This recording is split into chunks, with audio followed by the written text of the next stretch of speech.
Hi love, sa simula nung nagkakilala tayo sa Texas, sabi ko bago tayo umuwi, ako magiging asawa mo. Hanggang sa lumipas na 8 taon, ito na. Finally, nagkatotoo na lahat. Sana masaya ka ngayong araw na to at araw mo to, araw natin to at deserve mo ang lahat ng to. I love you.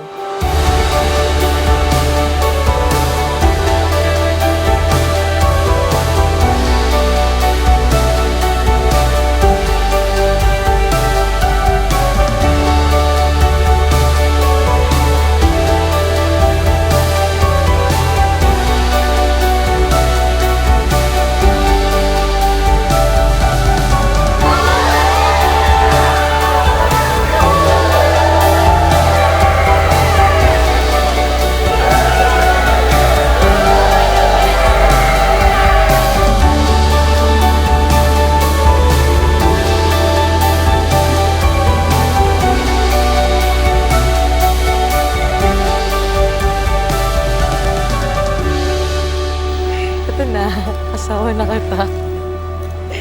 Thank you so much, love, for everything and for your never-ending patience since 20.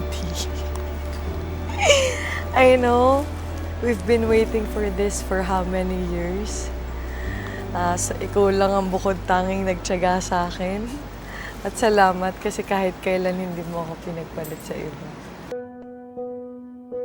My home has beautiful eyes, the cutest nose, the prettiest smile.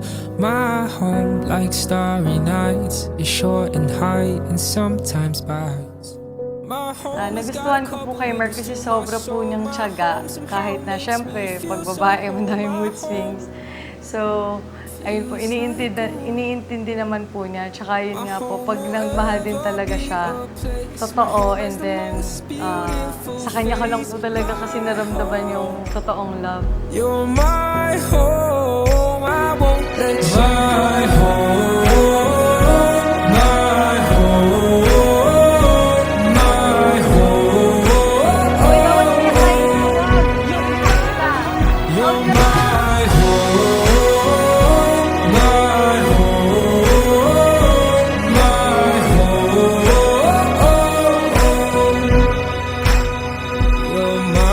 I love, finally. Ito na yung araw na pinakahihintay natin. Salamat at alam ko ikaw ang pinaka-stress at abala para masiguradong maging maayos ang araw na ito. Gusto kong malaman mo na gabi-gabi kong pinagpapanata dumating ang araw nito. Sa 7 taon, alam ko marami tayong napagdaan ng pagsubok pero hindi tayo sumuko at bumitaw. Magkasamang nalagpasan lahat ng iyon. Masaya ako at ikaw ang pinagkaloob sa akin ng Ama.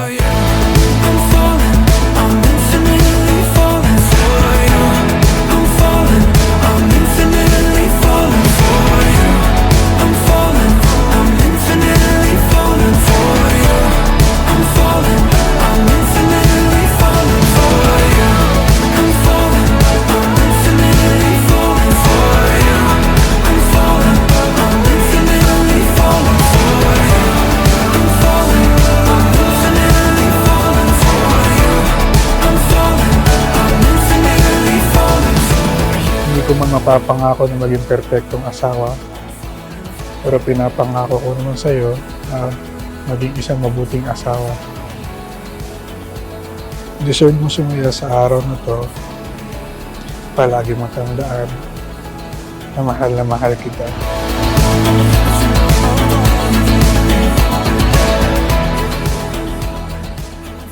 Kapatid na Mark, you may kiss your wife.